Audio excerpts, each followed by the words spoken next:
So this is the Good Shepherd, the story of Jonah and Orants in early 4th century? Yeah, this is it's a painted ceiling of a cubiculum in the catacombs of St. Peter and Marcellinus, and the catacombs are made out of tufa, which is a soft rock. This is located in Rome, Italy. Right. Do you want to talk about the depiction? Sure. So this is the Ossian spoked wheel design, where it's a large circle in the center with a symbol, which is like the symbol of Christianity with the cross, and then it depicts a youthful Christ and his sheep.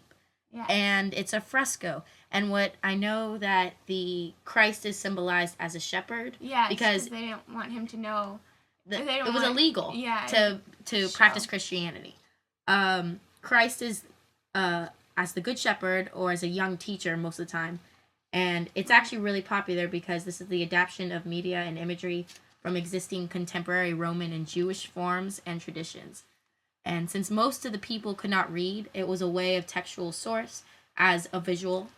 And actually, there's a term for that called graphicioposa. It's describing visual culture in early Christianity. So what century was this? Fourth century. And it shows the scripture of the Testament because most people could not read. And so this was a way for them to understand the Testament, I guess. With the pictures. Yeah.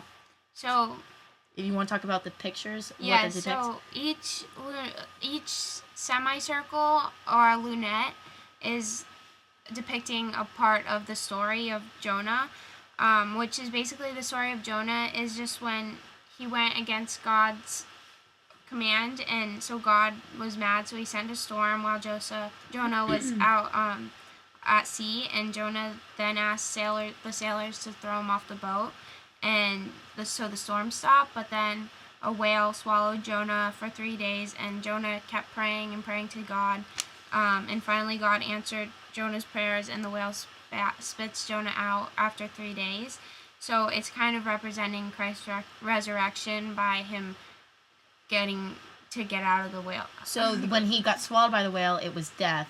And then when he was, I guess, ejected out of the whale, it was the resurrection. Yes. So each lunette or semicircle represents part of that story, which the lunette to the left is when the sailors throw him off the ship, and then on the right is when he comes out of the whale, and then on the bottom of the bottom semicircle or lunette is when he's on land and he's thinking about the miracle that just happened, how he got out of them. So it's interesting how this is secretly depicting the resurrection, because I just realized that the Christians buried their dead in the subterranean networks of the garrison chambers called the catacombs.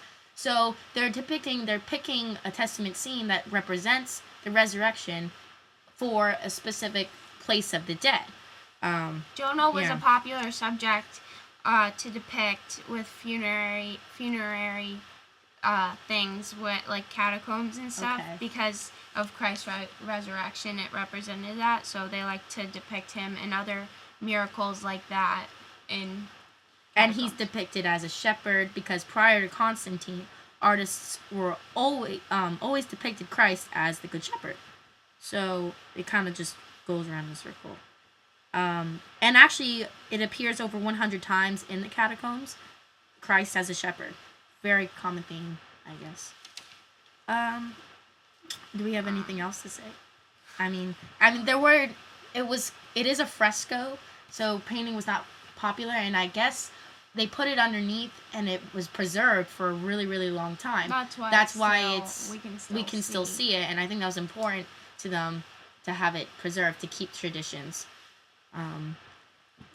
Okay, that's what we have. Thank you. Thanks.